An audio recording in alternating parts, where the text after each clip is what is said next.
This video is going to give you a brief introduction to the history of genetics and how we came about to know about some of the rules and laws of modern day genetics. So genetics is the science of heredity, and the fundamentals of genetics were discovered by Gregor Mendel. And he is known as the father of genetics. And so, little history about Mendel is he was born in 1822 and he grew up on his parents' farm in Austria. And Austria is over in Europe, over by Germany.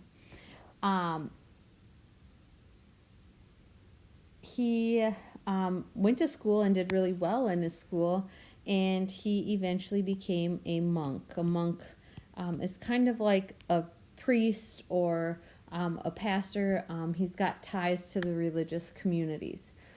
And as he also went to the University of Vienna, where he studied science and math. And a lot of his science was learned through experimentation. So he did a bunch of experiments, and then he used his math skills to make sense of his results. And so he is best known for his experiments with pea plants, and this is the scientific name of those pea plants, Pisum sativum. And so during Mendel's time, the overlying idea of how organisms inherited their traits was called the blending theory of inheritance. And this said that offspring have a mix of characteristics of their parents. And like I said, this was pretty popular during Mendel's time. And so kind of by a mix of their characteristics of their parents, it kind of means like if you had a short mom and a tall dad, then all the offspring would have some medium height, some in-between height. And so when Mendel was working with his pea plants, he was realizing that the offspring were not a blend of the parents. So for example, when he did a tall pea plant and he crossed it, so this means to mate with, and he mated a tall plant mated with a short plant, and it produced either tall or short, but not medium plants. And to back his data and his finding, he did experiments with almost 30,000 pea plants. And in the scientific community, using repetition and large quantities of research or data helps solidify your findings. So Mendel chose to study pea plants because they grow fairly quickly, they're easy to raise, and they have several visible characteristics. And for this particular species of pea plant, each characteristic had two possible values. And so we can see all of those characteristics. There's 7 of them. 1, 2, 3, 4, 5, 6, 7 characteristics, and each of their two possible values. And so the seed could either be round or wrinkled. The cotyledon, or the coat around the seed, could either be yellow or green. The flower color was either white or purple. The form of the pod could either be full or constricted, so it would have those bumps on it. The color could be green or yellow. The place of the pods could either be axial, so this would be close to the stem, or terminal, which would be further away from the stem, or they could be tall or short plants. So all of these characteristics had two possible values. And so before we go on with Mendel's research, we do need to look at a little bit of plant reproduction. So pollination is what we call fertilization in plants. And this is when pollen is transferred to the female gametes in an ovary of a plant. And I believe the next slide has a diagram of a flower that shows you all of these parts. So pollination occurs when pollen is transferred from the anther to the stigma of the same or different flower. It passes the pollen grains to the female gametes in the ovary. So a pollen is actually a tiny grain that bears or has the male gamete of seed plants, and it transfers the sperm to the female reproductive structure. And the pollen is produced by a structure called the anther. And so Mendel, in order for his experiments to be successful, he needed to control the pollination, and so therefore it couldn't be random. He needed to know which plant pollinated the other plant. So looking at these diagrams of flowers, we have number 1 are the petals. They're the colorful parts. 2 refers to the sepals, and this is just kind of the base of the flower. The important parts here are the ovary and the stigma and the anther and pollen. So the anther is this structure right here, and on the anther are little pollen grains. Then we have this structure right here. Number 4 is the stigma, and that's the start of the female part of the plant. The anther is the male, as is the pollen. And so, and then we have the ovary down here with the eggs in it. And so this pollen, in order to do fertilization, will land on the stigma, and then the pollen will release the sperm, and the sperm goes down into the ovary in order to fertilize one of these eggs. And so this second picture over here is just another orientation of how flowers can be. So these pea plants are naturally self-pollinating plants. This means that pollen grains from the anthers of one plant are transferred to the stigma of that same plant. So the plants pollinate themselves. So Mendel was actually curious and wanted to know about the offspring when parent plants were not the same, meaning the pollen from one plant fertilized the stigma of a second plant. So he needed to prevent this self-pollination. So in order to do that, he removed all of the anthers from the flowers.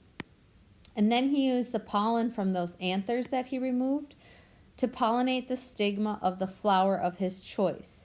And we call this cross-pollinating. And so cross-pollination produces hybrids. Hybrids are offspring that result from a cross between 2 different types of parents, meaning that they're not the same plant. So Mendel's first set of experiments started by looking at just one characteristic at a time. So the first one that he really kind of looked at was flower color. So the flowers could either be purple or white. And so he cross-pollinated a purple flowered plant with a white flowered plant. And we can see that here in the diagram. And we called that the parent plants, or the pea generation. And what he found in the F1 generation, or that first generation, is that all of the offspring produced purple flowers, and that white characteristic seemed to go away. And so this is the F1 generation, is the offspring of the P generation. And so Mendel's results were that all of them were purple flowers. So he assumed that some type of inherited factor produced the white flowers, and a different inherited factor produced purple flowers. So it's probably important to note that Mendel did not know about genes. He didn't know about genes. He didn't know about chromosomes. There was no knowledge about how organisms inherited their traits.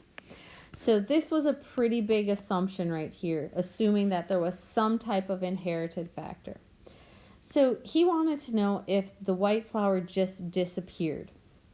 And if that happened, then the F2 generation should all have purple flowers, since the parents, the F1 generation, were all purple. So the F2 generation is the offspring of the F1 generation. So to test his prediction, he allowed the F1 generation to self-pollinate. So the results were that we now had white flowers showing up again, and we also still had some purple flowers. And so he found this ratio that for every 3 purple flowers, there was 1 white flower. And so this is an important 3-to-1 ratio. So Mendel continued looking at this, and he did the same experiment that we just talked about for flower color. He repeated it for all 7 characteristics, for the height of the plant, tall and short. And so all 7 characteristics got tested this way. And so what he found was that always there was 1 characteristic that disappeared in the F1 generation, but then reappeared in the F2 generation.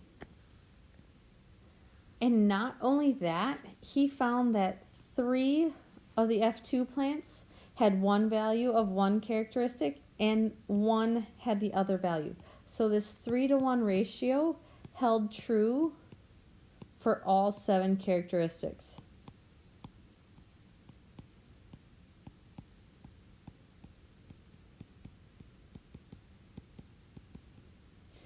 So based on his findings, Mendel developed his first law of inheritance, and this says the law of segregation. So Mendel's first law states that 2 factors, or controlling a characteristic, segregate and go to different gametes when the gametes are produced, so through meiosis. But again, he probably didn't know about meiosis. So then Mendel continued his research with his second set of experiments. He wondered whether different characteristics were inherited together. So, for example, are purple flowers and tall stems always inherited together? And so he investigated now 2 characteristics at a time. So, for example, he crossed plants with yellow and round seeds with green and constricted seeds. So that's our parent generation. And what he found was in that F1 generation, all of the peas were yellow and round. So they were all alike. Just like in his first set of experiments, then he allowed the F1 generation to self-pollinate in order to produce that F2 generation. And in this case, the outcomes showed all the possible combinations. So we had the same combinations as the parent generation show up, the green and wrinkled or the yellow and round, but also 2 combinations that were not in the F1 or the P generation. We now had green and round seeds and yellow and wrinkled, and you can see those showing up in this diagram. This diagram is called a dihybrid cross, and we'll talk more about those later. So based on Mendel's second set of experiments, he determined his second law of inheritance. And again, he repeated these experiments with other combinations, and the results were always the same. And so he developed his second law, which we call the law of independent assortments. And this is a law that says the factors controlling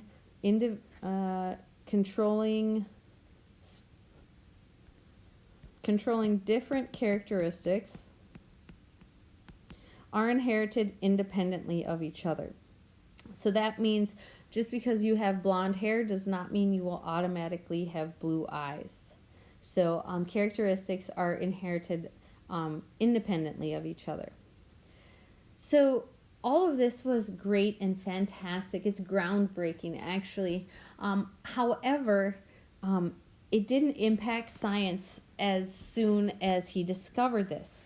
It was actually mostly ignored. The work was ahead of his time. Many scientists didn't understand the math that supported Mendel's data.